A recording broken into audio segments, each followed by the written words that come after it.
How I Caught My Boss Turning Team Building into Free Labor. Spoiler alert. It caused a company-wide investigation. Part 1.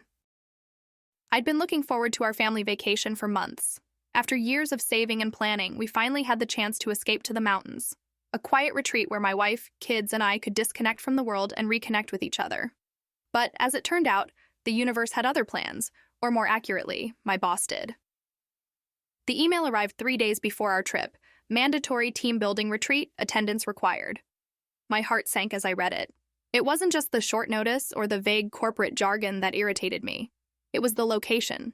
The retreat wasn't at a professional conference center or training facility. No, it was at Mr. Hargrove's summer home. My wife, ever understanding, tried to soften the blow.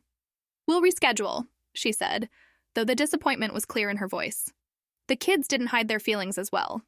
My daughter stormed off to her room, slamming the door, and my son muttered under his breath, "Work ruins everything." He wasn't wrong. By Friday afternoon, I had my overnight bag packed and was headed to the retreat. As I drove, I tried to think positively. Maybe it would turn out better than expected. Maybe there would actually be meaningful team-building exercises.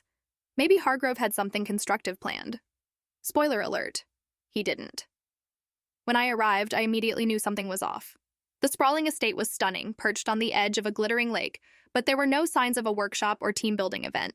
No conference rooms, no presentation materials. Instead, there were lists, handwritten chore lists, pinned to a bulletin board in the kitchen. Hargrove greeted us with his trademark smirk and a clipboard in hand.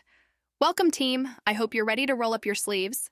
This weekend isn't just about building a better team. It's about building a better me. And by that, I mean getting this place ready for the season." He chuckled, clearly amused by his own joke. No one else laughed. The tasks were absurd: cleaning windows, trimming hedges, scrubbing the dock, and even repainting the guest house. Everything short of rewiring the place seemed to be on the list.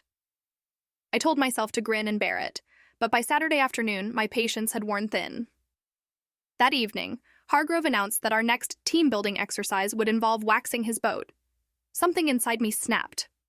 As we gathered the supplies, I noticed Hargrove standing on the deck, wine glass in hand, speaking loudly to his wife. He wasn't even trying to keep his voice down. "Why hire a crew when I've got one on payroll already?" he said, laughing. "This is why I'm the boss, honey. People will do anything if you call it mandatory." That's when I had an idea. I grabbed my phone, pretended to examine the wax in my hand, and discreetly started recording. From my first-person angle, I captured everything: Hargrove's smug expression, his self-satisfied tone, and every slimy word. Follow for part 2.